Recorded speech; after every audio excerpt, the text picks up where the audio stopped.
Le pourquoi du miracle dans la vie des êtres, pourquoi en fait, la question que nous sommes appelés à nous poser, pourquoi Dieu opère les miracles dans la vie des êtres humains. Nous voyons dans Actes des Apôtres au chapitre 5, nous avons vu la fois dernière, quand Pierre et Jean furent libérés, ils sont partis, ils ont prié, ils ont demandé au Seigneur de leur donner la force d'annoncer la parole de Dieu avec assurance. La terre avait tremblé et ils étaient remplis du Saint-Esprit de Dieu. Ils sont allés annoncer la bonne nouvelle. C'est-à-dire Pierre et Jean recherchaient tout simplement à plaire à Dieu. Ils servaient le Seigneur non pas pour leur ego. Ils servaient le Seigneur pour tout simplement que la gloire revienne à Dieu, pour que les hommes et les femmes soient délivrés et qu'ils reçoivent le salut, que les malades soient guéris. Ils ont répondu à ce mandat universel. Alors, pourquoi le Seigneur opère maintenant les miracles? L'une des premières raisons, c'est un Dieu qui est compatissant. Nous voyons dans Actes chapitre 5, le verset 12 et 14, on nous dit que il se produisit beaucoup de miracles, des prodiges, des guérisons par les mains des apôtres, parce que le Seigneur les avait oints. C'est ça, ils étaient mandatés, ils étaient envoyés par le Seigneur, comme tout enfant de Dieu. Voici les miracles qui accompagneront tous ceux qui auront cru en mon nom. Ils chasseront les démons, ils imposeront les mains aux malades, les malades seront guéris, et ainsi de suite. Alors on nous dit qu'on a mené les malades, il y en avait beaucoup. Le monde dans lequel nous vivons, l'homme souffre, l'humanité souffre. Depuis la chute dans le jardin d'Éden, l'être humain souffre. Alors Dieu, il est tellement compatissant, il est miséricordieux. C'est pour cela Jean 3,16 nous dit, Dieu a tant aimé le monde qu'il a envoyé son Fils unique. Malgré que le monde s'était détourné de Dieu, mais Dieu aime les hommes qu'il a créés à son image. Il a envoyé Jésus-Christ pour leur salut. Alors, dans Acte 5, on nous dit que on a mené des malades. Il y en avait tellement. Et je vous garantis que même aujourd'hui, beaucoup d'hommes qu'on voit, costumes, cravates, parlant un bon français, un bon anglais, ainsi de suite, beaucoup de femmes qu'on voit, belles robes, tailleurs, je peux vous dire, beaucoup sont malades, spirituellement, physiquement, psychiquement, et ainsi de suite.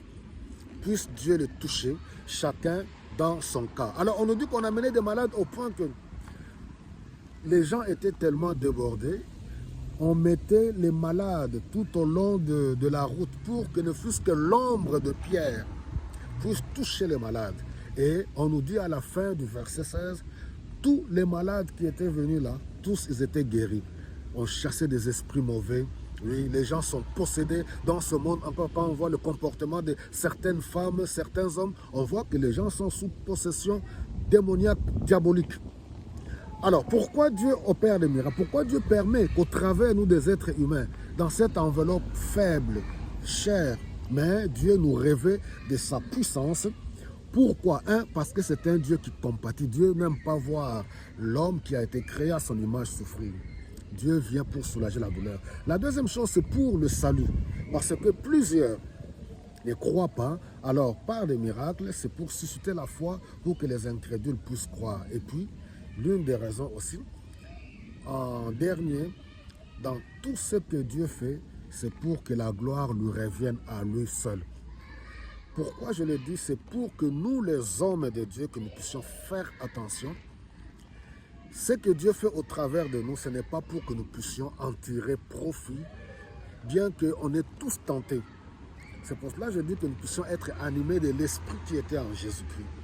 Lui qui est Dieu n'a pas vu cela comme une proie à vouloir s'égaler à Dieu, mais il s'est humilié, il a revêtu le corps humain, il a revêtu le statut de serviteur en marchant dans l'humilité. Quel que soit ce que Dieu peut, les grâces que Dieu a déversées sur nous, quel que soit ce que Dieu peut faire au travers de nous, restons humbles. La gloire reviendra toujours au Seigneur.